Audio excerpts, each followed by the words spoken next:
Hi செல்லக்குட்டீஸ், welcome to லாலிவன்டம். இன்னைக்கு நம்ம இந்த காட்டுக்குள்ள போய் இங்க இருக்கிற பறவைகளை பார்க்க போறோம். நீங்க எல்லாரும் கூட வரீங்களா? வாங்க போலாம். முதல்ல நம்ம பார்க்க போற பறவை பேரு ராபின் பறவை. இது பாருங்களேன், இது எவ்வளவு குட்டியா அழகா இருக்குன்னு. இது எவ்வளவு வண்ணமயமா இருக்குன்னு பாருங்களேன்.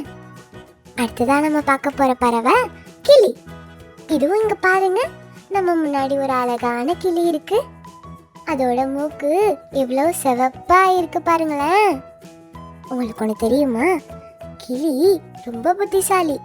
இது நம்ம பேசுறத திருப்பி கூட பேசுமா. அடுத்ததா நம்ம பார்க்க போற பறவை ஆந்தை. இதுவும் இங்க பாருங்களேன், இதோட முகம் ஓவல் ஷேப்ல இருக்குல்ல. இந்த ஆந்தை நைட்டு ஃபுல்லா தூங்காதான், எப்பவுமே முழிச்சுதான் இருக்குமா. இது பகல்ல தான் தூங்குமா. அடுத்ததா நம்ம பார்க்க வந்திருக்க பறவை பேரு கிங்ஃபிஷர். இது பறந்துக்கிட்டே தன்னோட இரையை கண்டுபிடிச்சு அதை கரெக்டா கொத்தி சாப்பிடுமா. அடுத்த பறவையை நம்ம பார்க்க போலாமா? இதோ இந்த பறவை பேரு தான் நைட்டிங்கேல். இந்த பறவை அழகா பாடுமா. இதோட குரல் ரொம்ப இனிமையா இருக்கும்னு சொல்லுவாங்க. அடுத்ததா நம்ம பார்க்க போற பறவை கழுகு. இதுவும் இங்க பாருங்க, இந்த கழுகு இவ்வளவு பெருசா இருக்குல்ல. இது ரொம்ப உயரமா பறக்குமா. இது வானத்துல வட்டம் போடுறத நீங்க பார்த்திருக்கீங்களா? சரி, அடுத்த பறவை பார்க்க போலாம். இதுவும் இங்க பாருங்க, இந்த பறவை பேரு புறா. இந்த புறாக்களை முன்காலத்துல சமாதானத்துக்கு பறக்க விட்டாங்களாம். அது மட்டும் இல்ல, இது தூதுக்கு கூட அனுப்புவாங்களாம். சரி வாங்க, அடுத்த பறவையை பார்க்க போலாம்.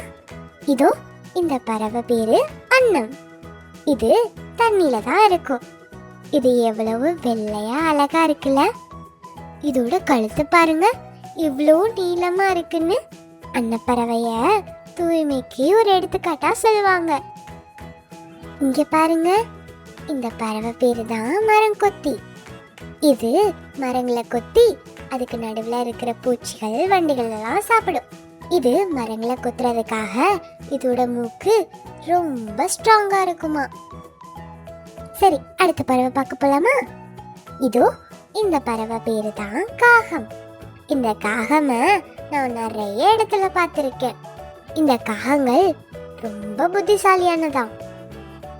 இதோ இந்த பறவை பேரு தான் மயில்.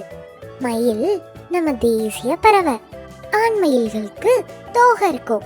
அது மழை பெய்யறதுக்கு முன்னாடி தன்னோட தோகையை விரிச்சு அழகா ஆடும். சரி வாங்க, அடுத்த பறவையை பார்க்கலாம். இதோ இந்த பறவை பேரு தான் ஹம்மிங் பேர்ட். இந்த பறவை ரொம்ப குட்டியா இருக்குல்ல.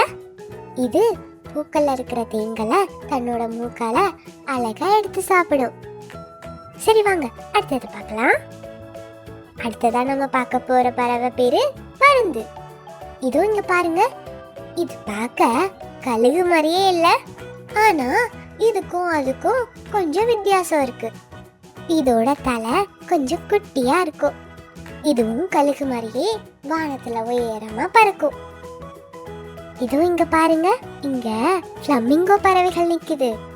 இந்த ஃப்ளமிங்கோ பறவைகள் பிங்க் நிறத்துல இவ்வளவு அழகா இருக்குல்ல. இதோட கழுத்துகளும் இதோட மூக்குகளும் இவ்வளவு நீளமா இருக்கு பாருங்க. இவைகளும் தண்ணியில தான் இருக்கும். ஓகே செல்லக்குட்டீஸ், இன்னைக்கு நம்ம கிளி, புறா, அன்னம்னு நிறைய வகையான பறவைகளை பார்த்தோம். இந்த வீடியோ உங்களுக்கு பிடிச்சிருந்தா லைக் பண்ணுங்க, உங்க ஃப்ரெண்ட்ஸுக்கு ஷேர் பண்ணுங்க, அப்புறமா மறக்காம சப்ஸ்கிரைப் பண்ணுங்க. அடுத்த வீடியோல பார்க்கலாம். அது வரைக்கும் tata, bye bye, see you.